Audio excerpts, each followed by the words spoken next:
uma vez, pessoal da gravação, né, que a maravilhosa graça de Cristo Jesus esteja com você nessa manhã. Lembra que a gente está criando uma tradição? Passa ali, ó. Que a maravilhosa graça de Cristo Jesus esteja com você nessa manhã. Isso, nós estamos criando essa tradição, né, gostosa de saudar uns aos outros com a graça maravilhosa de Jesus. Hoje nós iniciamos uma nova série de mensagens, Sem Sombra de Vergonha, é o título principal, o subtítulo é o extraordinário amor de Jesus por seu povo. Ao longo dessa série, vamos crescer na percepção do extraordinário amor de Jesus por seu povo, por sua família, e perceber o tipo de pessoa, o tipo de povo que atrai o coração de Jesus. Veremos em diferentes textos bíblicos imagens de pessoas das quais Jesus não se envergonha, o que nos trará uma compreensão mais profunda e também uma segurança no amor dele por nós.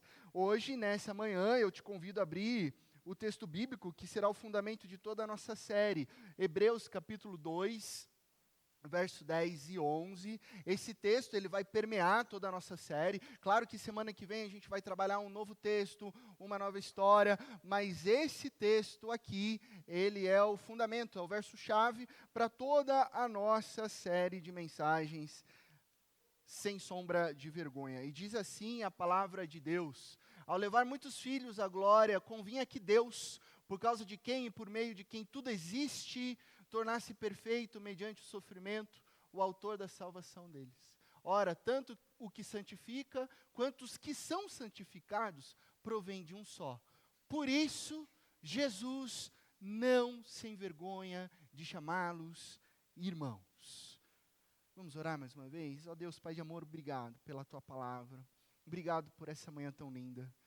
Obrigado porque nós estamos reunidos aqui como povo, como família, para entender numa camada mais profunda que o Senhor não se envergonha do seu povo. O Senhor não se envergonha da sua família. Nos ajuda a compreender a nossa jornada de santificação debaixo da Tua vontade. Fala conosco. Em Cristo Jesus que nós oramos. Amém e amém. O tema da mensagem de hoje é esse: ele não se envergonha, a segurança do amor de Cristo. Você vai perceber que na leitura o próprio texto diz que Jesus não se envergonha de chamá-los irmãos. E aqui nós temos uma poderosa imagem, né? Eu vou fazer uma breve pesquisa aqui.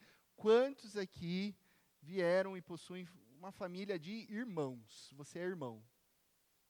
Olha que legal. Bastante gente aqui, bastante gente. Então, quantos aqui que vieram dessa família de irmãos é o mais velho dos irmãos? Olha que legal. Bastante, né?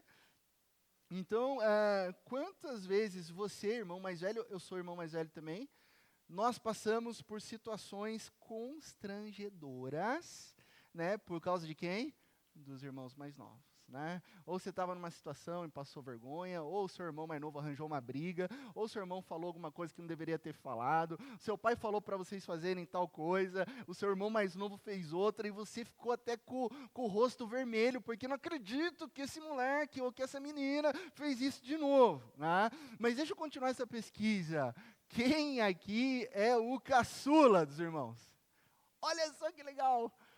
Vocês vieram programados de fábrica para envergonhar os seus irmãos mais velhos. E isso é maravilhoso, porque vocês descobrem já na infância, né, que o caminho já foi pavimentado, né, pelos irmãos mais velhos. Então vocês meio que vêm naquela segurança de eu posso causar, né, inclusive na função de envergonhar de propósito os seus irmãos. Né. Quando vocês eram crianças, muito provavelmente o mais velho acabava fugindo do mais novo. Ah, sai daqui, eu estou aqui com os meus amigos. E o mais novo, por outro lado, se espelhava no mais velho e queria estar junto ali. E por conta dos comportamentos mais estranhos, desajustados dos mais novos, algo natural, os irmãos mais velhos eles queriam ficar longe e distante. Né? Mas quando lemos o texto e vemos Jesus, que é o irmão mais velho, onde ele está?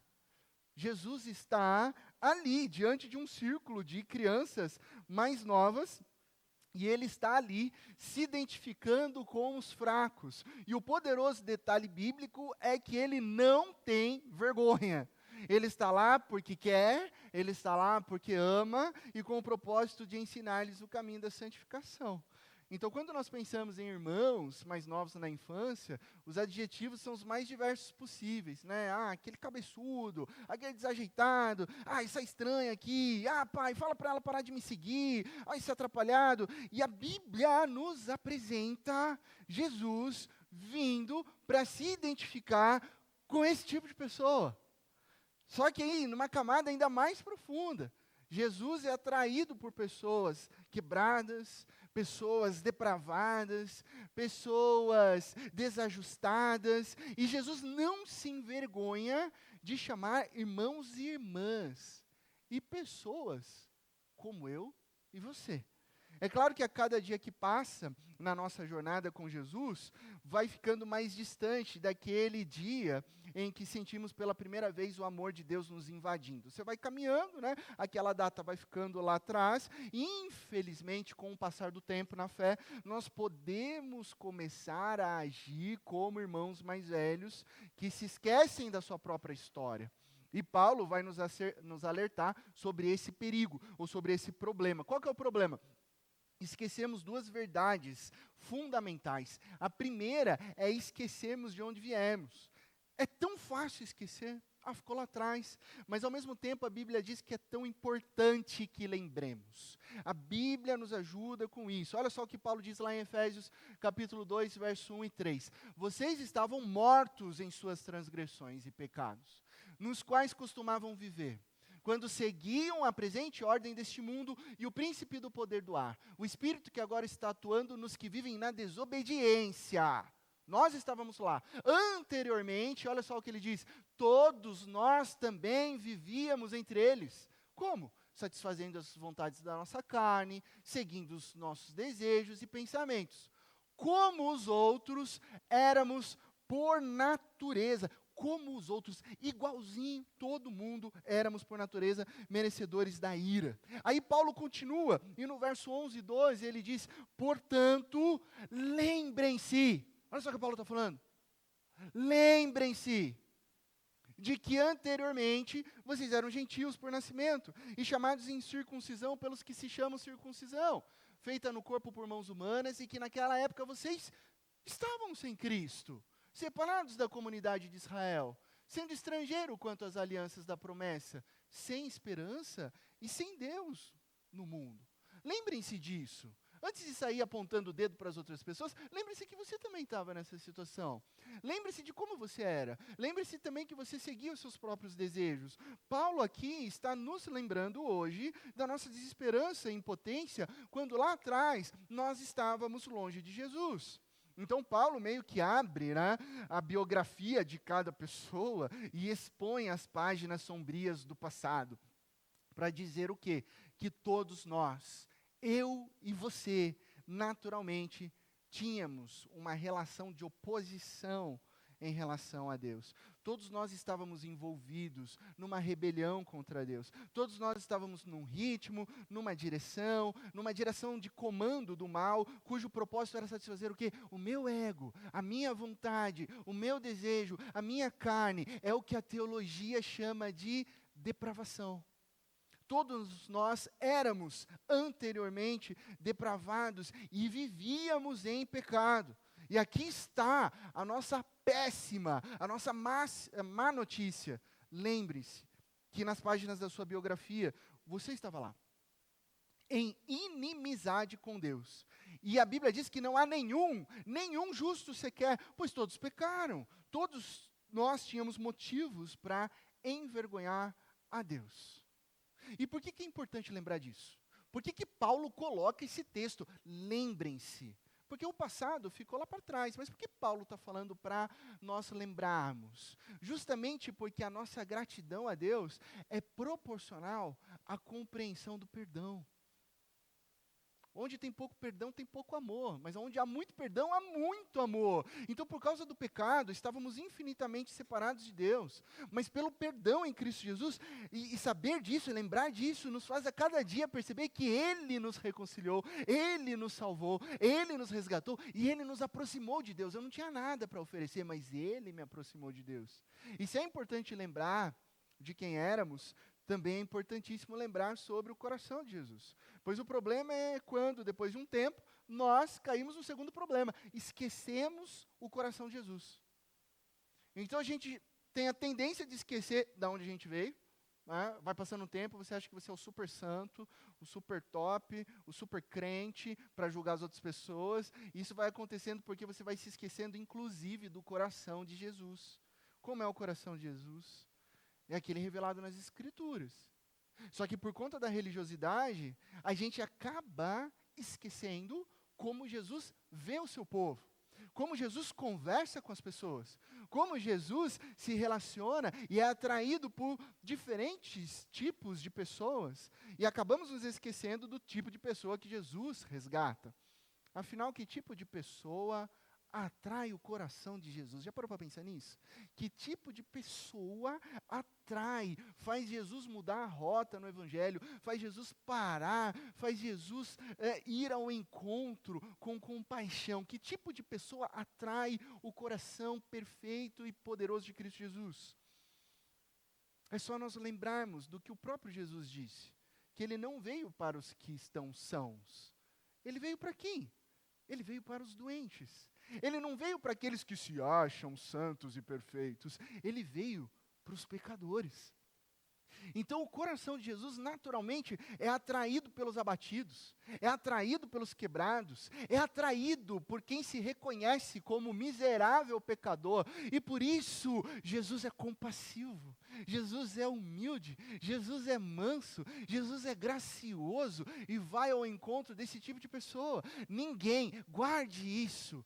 Porque muitas vezes você pode cair no erro de julgar outras pessoas, e muitas vezes você pode cair no erro de julgar o seu próprio coração, de colocar um fardo pesado ao seu próprio coração. E eu preciso te lembrar que ninguém tem uma história que possa envergonhar o coração de Jesus.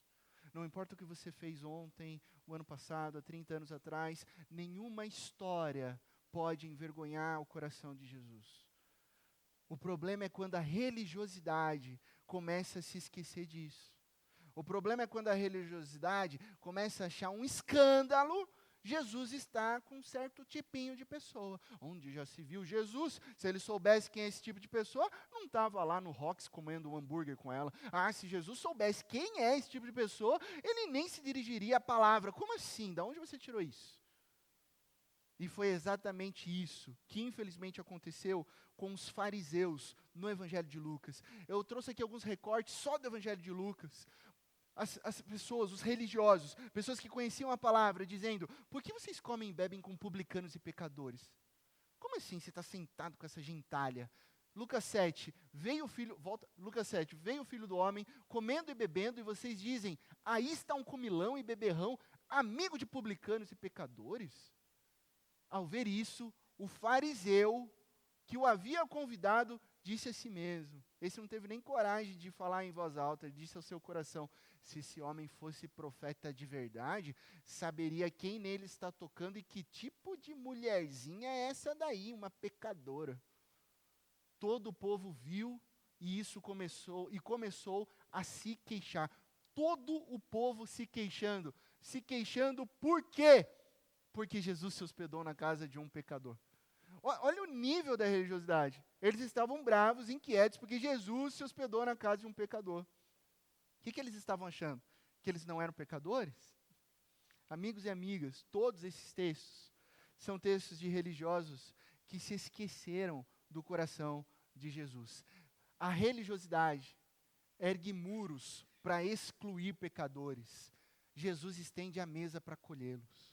O coração de Jesus é atraído para acolher essas pessoas, enquanto a religiosidade vai construindo pontes, vai construindo muros. Porque Jesus, ele é o Salvador, e em Jesus nós podemos confiar, nele nós podemos ser honestos, nele nós podemos ser quem nós somos e sermos acolhidos, nele nós temos a absoluta certeza de que ele não se envergonha de nós. Esse é o coração de Jesus, ele não se envergonha de nós.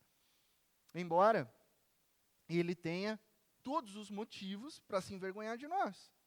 O fato é que ele não se envergonha de forma alguma. E a prova é o texto bíblico base da nossa série. A prova disso é que o próprio Jesus nos chama de irmãos e irmãs. Quando ele nos chama de irmãos e irmãs, ele está fazendo um reconhecimento público de que nós, pecadores e miseráveis, pertencemos à família dele. Então ele não tem vergonha, ele está falando que nós somos a família dele. Por isso não importa o que tenhamos feito ou o que estejamos passando, nenhuma indignidade, nenhuma miséria, nada poderá fazê-lo nos amar menos. Não tem como. Mas pastor, o que está por trás desse extraordinário amor que não se envergonha? O que está por trás disso? Como assim? Qual que é a base desse amor inabalável de Cristo Jesus que me dá essa segurança para caminhar? E aqui eu quero trazer para você nessa manhã 3 bases do amor inabalável de Cristo. A primeira é o seu pacto eterno. É o que a teologia reformada chama de aliança da redenção. Nós podemos ter segurança no amor inabalável de Jesus por causa do seu pacto eterno. E por conta disso, o amor de Jesus é incondicional, é gracioso, é fortalecedor, seguro e completamente além do nosso alcance. Como assim além do nosso alcance? Esse amor é completamente além do nosso alcance, no sentido de que nem eu, nem você podemos conquistar esse amor. Podemos fazer por merecer esse amor. Podemos trilhar talvez uma semana que seja sem nenhum pecado para conquistar esse amor. Uma semana é muito. Pensa em um dia. Fique um dia sem pecar. Daí você começa a ser sério com você mesmo. Um dia é muito. Pense então em 12 horas sem pecado. 12 horas é muito, pastor. Pense em 1 hora. É muito. Por quê? Porque nós estamos lutando contra a nossa natureza pecaminosa. Então nós não conseguimos alcançar um padrão de santidade e conquistar esse amor. Mas se nós o temos hoje, se eu não consigo conquistar, e eu tenho esse amor hoje, é porque Deus derramou esse amor na sua vida. É porque Deus derramou esse amor na sua história, mesmo você não merecendo. O que merecíamos por causa do nosso pecado era julgamento, era morte, era separação eterna de Deus. Mas o que recebemos foi salvação. E como que a gente recebeu essa salvação? Pastor, como que eu tenho essa salvação? Tem que pagar quanto? Tem que se vestir como? Tem que ir para que lugar religioso? Tem que fazer o quê? Não tem que fazer nada. Porque a salvação é graça. Jesus não cobra a salvação. Jesus não impõe salvação. Jesus oferece e te chama a crer nele. O mesmo Deus que sabia que no nosso melhor dia, sabe aquele melhor dia, tudo está indo bem, você está assim super alinhado, mesmo nesse melhor dia, você ainda merecia condenação e ira, sabia também esse Deus que no seu pior dia, nós estaríamos seguros no amor dele, na misericórdia dele, no amor recede dele, na graça dele. Mesmo no pior dia da sua vida, da sua história, você está seguro no amor de Deus. Como isso foi possível, pastor? Através de um ato eterno da aliança, que é o que a gente chama de pacto eterno. Antes da fundação do mundo, a Trindade, Deus Pai, Deus Filho e Deus Espírito Santo, estabeleceu um pacto da redenção para salvar e redimir amorosamente os pecadores. Este pacto eterno entre os membros da Trindade foi imposto, realizado e assegurado pelo amor. E o texto bíblico diz, antes da fundação do mundo. A Trindade não foi pega de surpresa por causa do pecado, não. Foi antes da fundação do mundo. Já havia um pacto na eternidade para nos salvar. Deus Pai, por amor, enviando o seu próprio Filho. Deus Filho, por amor, morrendo numa cruz em nosso lugar. E Deus Espírito Santo, por amor, agindo hoje sobre nós, convencendo o meu coração, o seu coração sobre essa verdade maravilhosa. essa verdade graciosa, essa verdade bíblica. O pacto da redenção, ele é um termo teológico, mas ele não é um conceito reduzido a teólogos, a pastores ou acadêmicos. O pacto da redenção nos traz, na prática, uma segurança maravilhosa. Sabe por quê? Porque quantas vezes na sua jornada, na sua história, nós nos permitimos que as nossas circunstâncias, seja o que eu fiz, o que eu deixei de fazer, o que você fez, ou o que aconteceu na sua vida, você permitiu que isso interpretasse o coração de Deus. Isso interpretasse o caráter de Deus. Sabe, quando erramos, quando estamos distantes, temos a tendência de pensar que Deus não pode fazer nada conosco. Porque olha só o que eu fiz. Olha só como eu me portei. Olha só o que eu pensei. Olha só a minha vida. Olha esse desajuste, olha essa bagunça. Não há como, não há solução, não há esperança. Mas esse é um tipo de perspectiva onde as nossas circunstâncias estão interpretando o caráter de Deus. Só que quando nós olhamos o pacto da redenção, aí nós entendemos que todas essas circunstâncias, elas não interpretam o caráter de Deus, mas sim, elas são vistas à luz do caráter imutável de Deus. Então não é você que interpreta o caráter de Deus, mas é o caráter de Deus que transforma a sua vida. Então na prática, nós oscilamos sim. Claro que nós oscilamos. Mas isso não pode mudar o amor inabalável de Deus. Se passarmos por momentos da vida, onde os nossos corações, sabe quando eles se esfriam? Ainda assim, eles não podem esfriar o amor de Deus por você. Se há momentos em que parece que você está perdendo para o pecado, olhe para o amor de Deus e perceba que Ele é maior e que Ele é inabalável. Então você começa a olhar a vida a partir não das circunstâncias, mas do caráter de Deus sobre as circunstâncias. Então o pacto da redenção revela para mim e para você que a salvação, ela está definitivamente resolvida. Resolvida. A salvação está resolvida na eternidade, por ninguém mais, ninguém menos que a Trindade.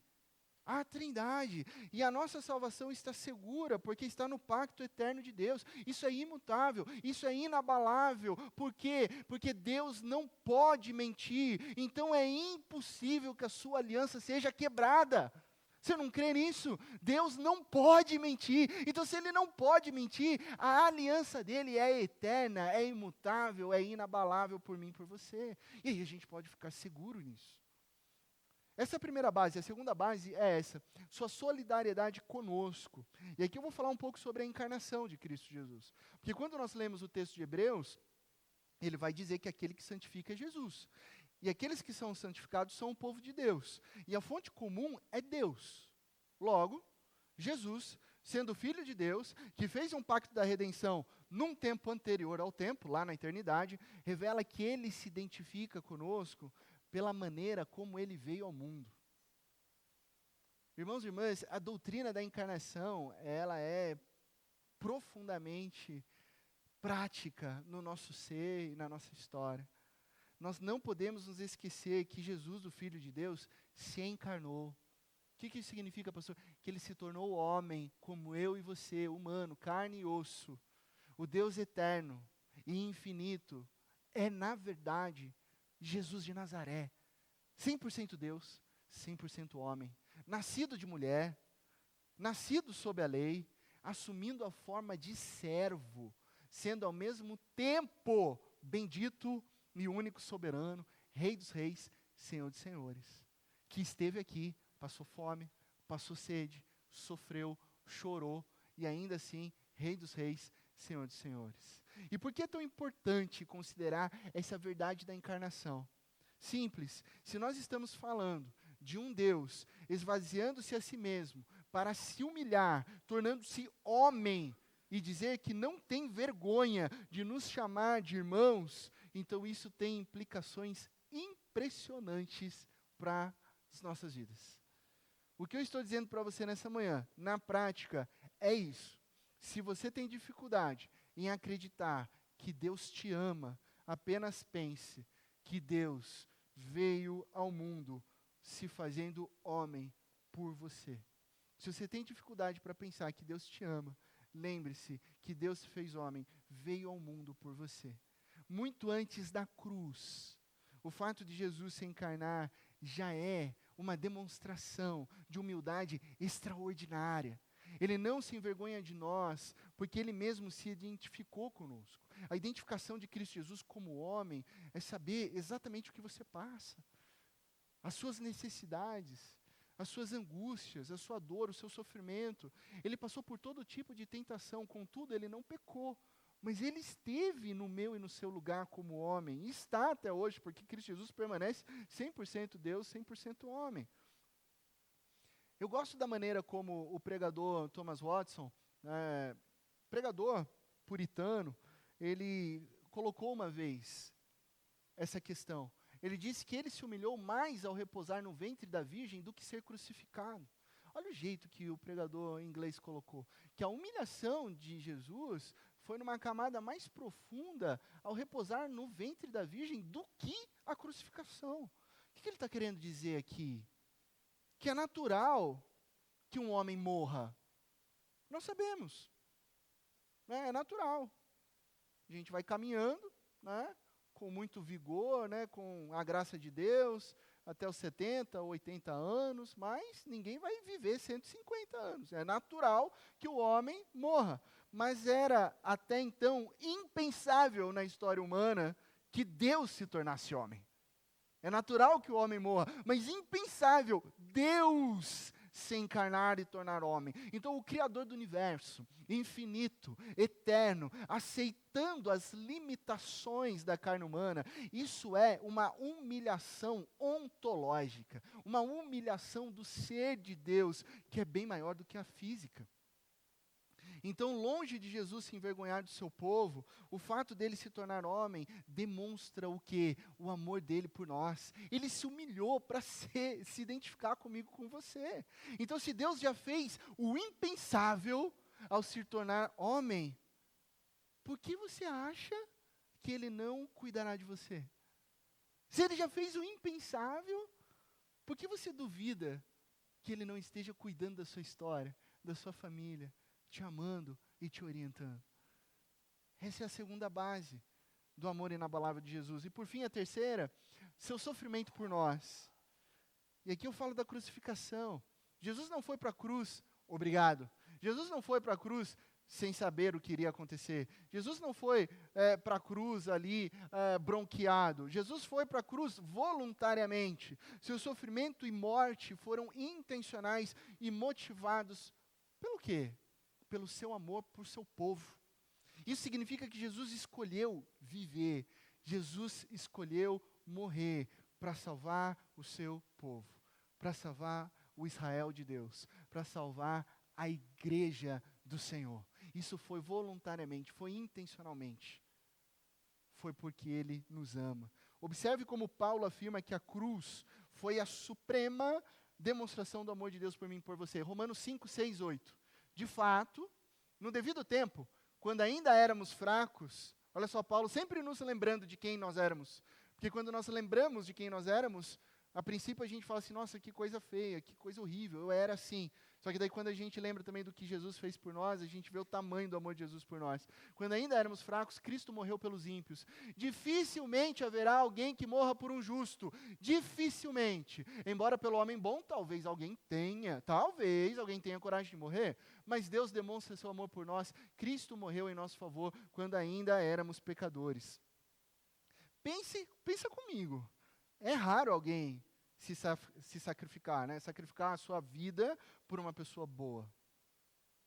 Quem sacrifica a sua própria vida por uma pessoa boa? São pouquíssimas pessoas.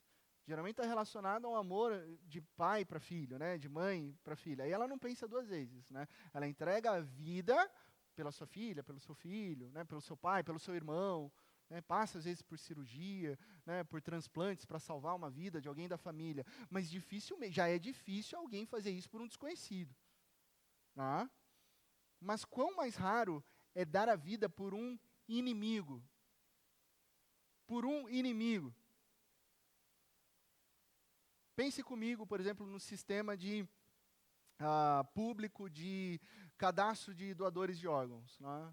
Tem uma legislação própria para isso, que protege a personalidade do doador e a personalidade de quem vai receber os órgãos, né? Porque imagine se você soubesse para onde iria o seu órgão, né? Fala assim, olha, você tem 2 rins, você quer doar, você pode ficar com um só estou avisando para você que o seu rim está indo para aquele presidiário condenado por 25 homicídios. Muda ou não muda a história? Vamos ser sinceros, né? Assim, eu não dou nem um aperto de mão. Vou dar meu rim para esse tipo de pessoa? Agora pensa no que Jesus fez por mim e por você. Quando ainda éramos inimigos, Ele deu a vida por mim e por você. Acompanhe a linha de pensamento do apóstolo Paulo, Romanos 8,32. Aquele que não poupou o seu próprio filho. Deus não poupou o seu próprio filho, mas o entregou por todos nós. Como não nos dará juntamente com ele de graça todas as coisas, se Deus deu o seu próprio filho? Se Deus deu o seu próprio filho por mim e por você, como Ele não nos dará juntamente com Ele de graça todas as coisas? Esse é o argumento bíblico do maior para o menor. Se Deus cuidou do seu maior problema, que é o pecado, que era a separação, e que lhe custou mais, quanto mais você pode confiar que Ele cuidará dos seus problemas relativamente menores. Ele está cuidando de você. Ele já cuidou, Ele já resolveu o maior problema da separação. Ele está cuidando de você na jornada diária, no seu trabalho, da sua família, nas suas relações, nos seus sonhos, nos seus anseios, nas suas dores, na sua depressão, na sua luta. Ele está cuidando de você. Ele já provou que te ama e Ele provou isso na cruz, morrendo por mim e por você. E sobre a cruz, eu quero te trazer uma breve reflexão sobre a cruz naquela época. Além de ser, obviamente, a forma mais violenta e torturante de morrer, nada, absolutamente nada era mais vergonhoso do que ser crucificado.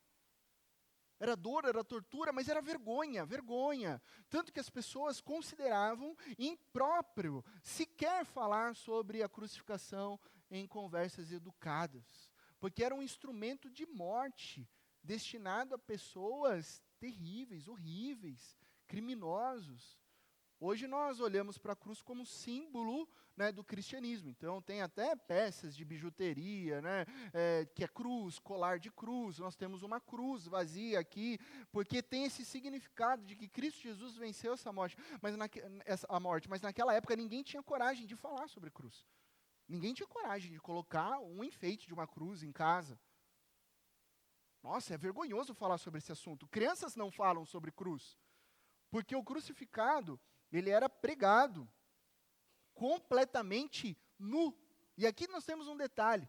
Ele era completamente nu, na entrada da cidade, para que todos pudessem ver o poder de Roma, para que todos pudessem passar e zombar daquela pessoa, pregada no madeiro, sem nenhuma roupa e sendo bicada pelos pássaros ali em meio ao sofrimento. Era terrível, era horrível. Mas além disso, quando Jesus estava na cruz, o pecado do seu povo foi imputado a Ele. Ali na cruz, todos os nossos pecados foram colocados sobre Jesus. É o que a palavra nos diz lá em 2 Coríntios 5, 21. Deus tornou pecado por nós, aquele que não tinha pecado, para que nele nos tornássemos justiça de Deus. É a grande substituição. Deus tornou pecado por nós, aquele que não tinha pecado, para que nele, nesse Jesus, nesse Deus encarnado, nos tornássemos a justiça de Deus. Agora eu frisei para você sobre a vergonha da cruz, porque eu quero perguntar para você, o que é vergonha? É para pensar, o que é vergonha? O que é esse sentimento de vergonha? É aquele medo, né? Medo de ser exposto, de ser rejeitado, de ser descoberto por conta de qualquer tipo de inadequação, seja um erro, seja uma timidez, seja algo estranho, constrangedor. E a vergonha, ela é sempre o primeiro sintoma do pecado. Lembra lá do jardim? Quando Adão e Eva, depois de se rebelarem contra Deus no jardim, eles se descobrem nus por causa do pecado, esconderam-se por vergonha, fugiram por vergonha, se afastaram por vergonha. A nudez em si não era pecado, mas por causa do pecado de rebelião contra Deus, eles se escondem, eles fogem, eles se afastam por vergonha.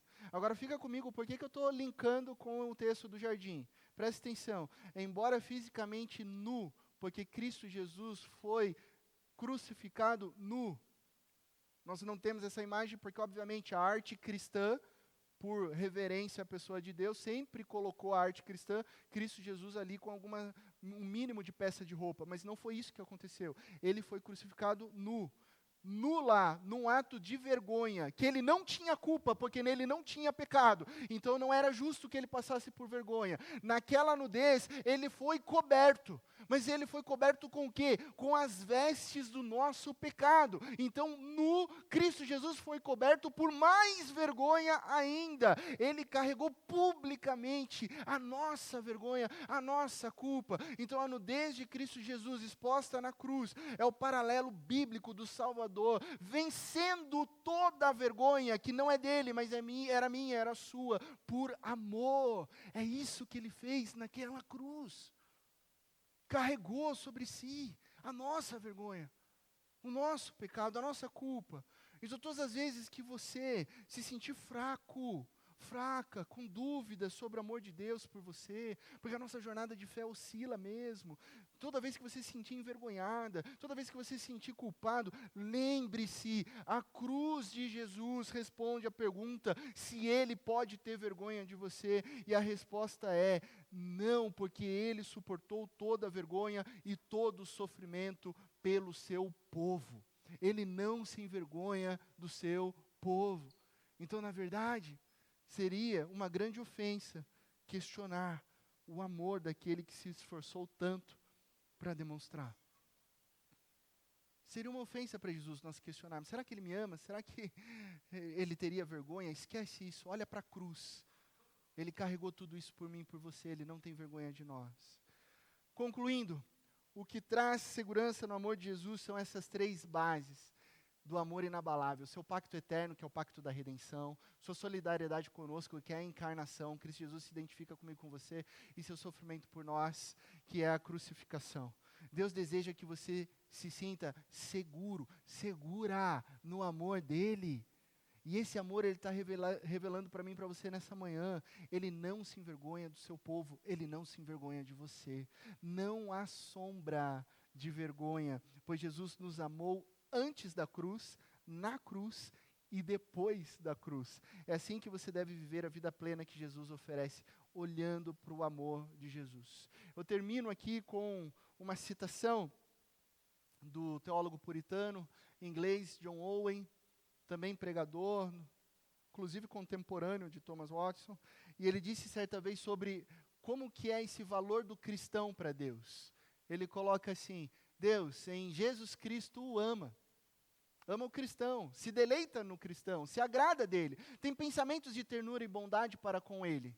Dar, eu digo, a uma alma um transbordante sentimento disso é uma misericórdia inexprimível.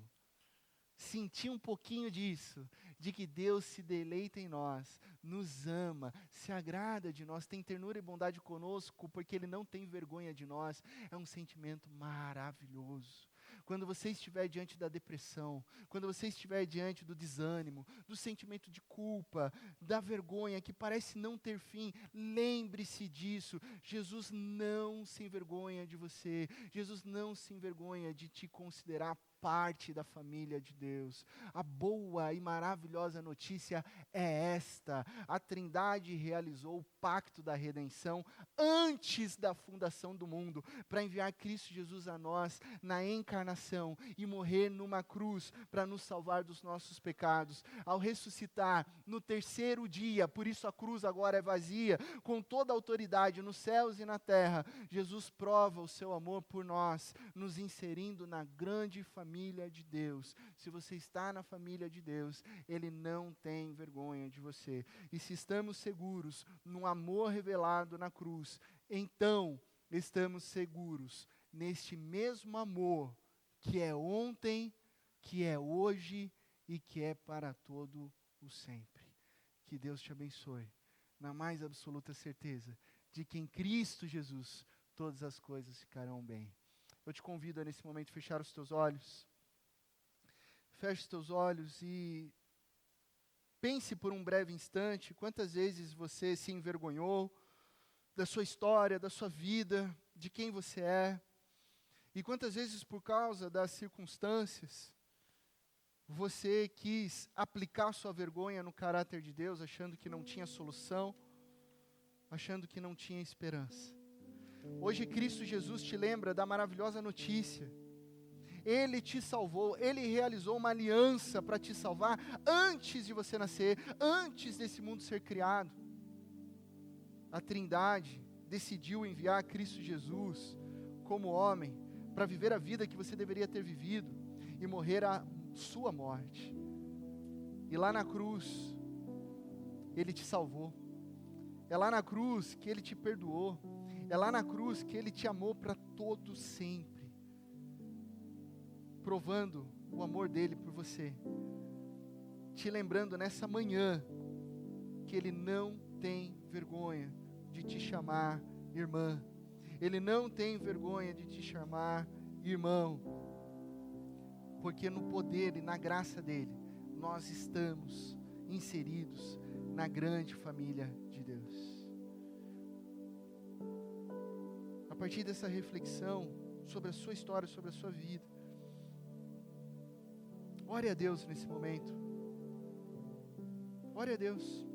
Pastor, eu não sei como começar essa oração. Diga: Pai, obrigado porque eu posso te chamar de Pai, porque Cristo Jesus me chama de irmão. Por tanto tempo eu carreguei culpa, por tanto tempo eu carreguei vergonha, mas nessa manhã eu me rendo à Tua graça, à Tua aliança, e creio que o Senhor não se envergonha de mim. Perdoa, Deus, os meus pecados, os meus erros. Me ensina a caminhar em santidade, onde a cada passo o meu coração seja mais parecido com o coração de Jesus. Ore a Deus.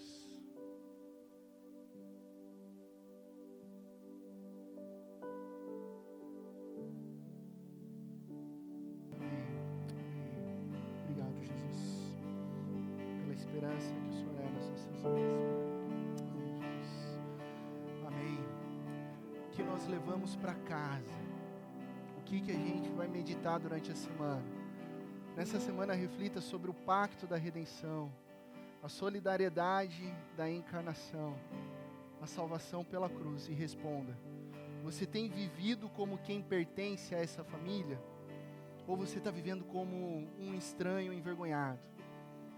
Retorne ao texto de Hebreus 2:11 e lembre-se que Jesus não se envergonha de chamá-los de irmãos. Se Jesus não tem vergonha de você, por que você está se escondendo dele? Não se esconda, corra para Jesus.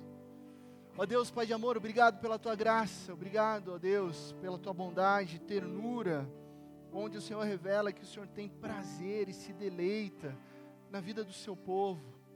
Ó Deus, nós reconhecemos que somos falhos, que somos miseráveis, pecadores, não merecíamos, ó Deus, a Tua graça e a Tua bondade, mas pela obra de Cristo Jesus, obra que foi determinada pela Trindade soberana antes da fundação do mundo, aquele que se encarnou, viveu a nossa vida, morreu a nossa morte, nos salvou. Aqui nessa manhã nós damos graças pela salvação que nós temos na cruz de Cristo Jesus.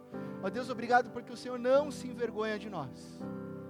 Ó Deus, obrigado porque nada na nossa história, nada no nosso passado pode envergonhar o Teu nome e fazer com que o Senhor nos ame menos, ó Deus.